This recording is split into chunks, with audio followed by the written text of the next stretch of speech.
El tema que vamos a desarrollar va a ser taponamiento cardíaco y pericardiocentesis. El pericardio tiene como función disminuir la fricción y la infección de las estructuras adyacentes, como también limitar la dilatación miocárdica excesiva y de esta manera mantener una adecuada compliance. El taponamiento cardíaco se define como un deterioro hemodinámico secundario a la acumulación de líquido a nivel pericárdico, tanto en volumen y velocidad suficiente, de manera tal que los mecanismos compensadores sean superados.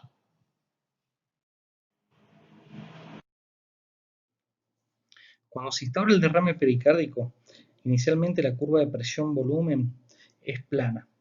Al superar el volumen de reserva pericárdico, que es de 250 a 300 mililitros, la curva se va a modificar generando mayor presión a menor cantidad de volumen, lo que va a dar compromiso inicial de las cámaras cardíacas derechas y posteriormente las cámaras cardíacas izquierdas a medida que va aumentando el derrame, y esto genera la disminución del gasto cardíaco.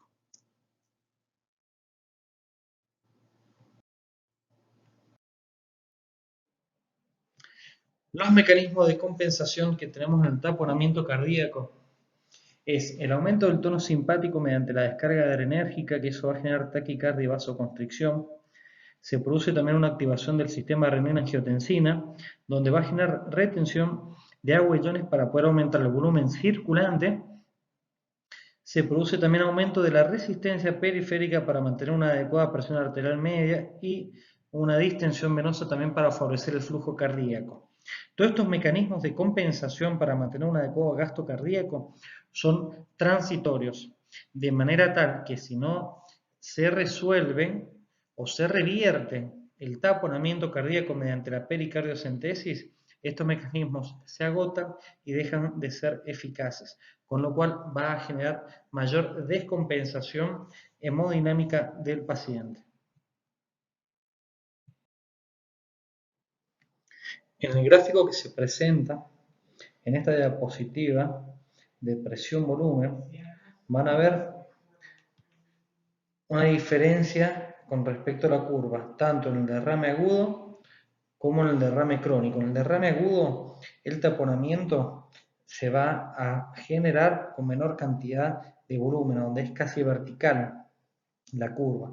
En el derrame crónico, la curva no es tan vertical y el taponamiento se va a producir a mayor cantidad de volumen, porque esto permite una adaptación de la compliance del pericardio frente a la distensión que genera la acumulación de líquido en el saco pericárdico.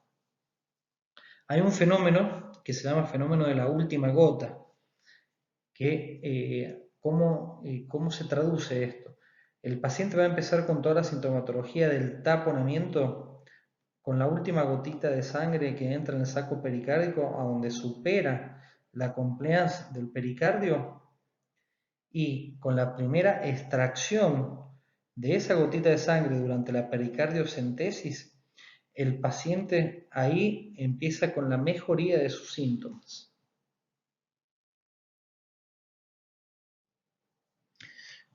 Las causas del taponamiento cardíaco las podemos dividir en causas agudas y causas crónicas. Dentro de las causas agudas tenemos el sangrado posterior a una cirugía cardíaca, el traumático, ya sea un traumatismo cerrado por un accidente vehicular o abierto por una herida de arma blanca, la disección aórtica o maligno. Las causas crónicas son la idiopática, la infecciosa y la pericarditis. ¿Cuáles son las manifestaciones clínicas que vamos a tener? Vamos a tener la taquipnea o una disnea progresiva, la taquicardia, el pulso paradojal, dolor torácico y ansiedad. Hay tres signos característicos que forman la triada de Beck, que son los cardíacos abolidos o hipofonéticos, que esto va a depender de la columna de líquido que tengamos en el momento de hacer la auscultación, hipotensión e ingurgitación yugular. Aproximadamente esta triada, bien, no se, a ver, es patognomónica, pero no se da en el 100% de los casos, aproximadamente se da en 1/3 de los pacientes. Dentro de los exámenes complementarios para hacer el diagnóstico de taponamiento cardíaco, tenemos la radiografía de tórax, donde se va a observar una silueta cardíaca agrandada, que necesitamos un mínimo de 200 centímetros cúbicos de líquido dentro del saco pericárdico para que esto sea evidente.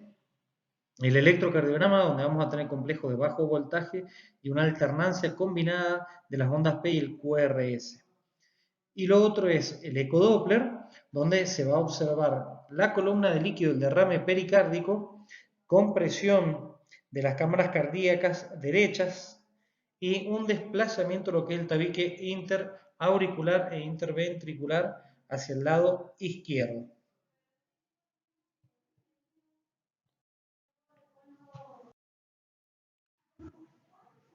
Las complicaciones de la pericardiocentesis, tenemos la punción ventricular o auricular y las arritmias, que para prevenir estas complicaciones debemos hacerlo guiados con el electrocardiógrafo.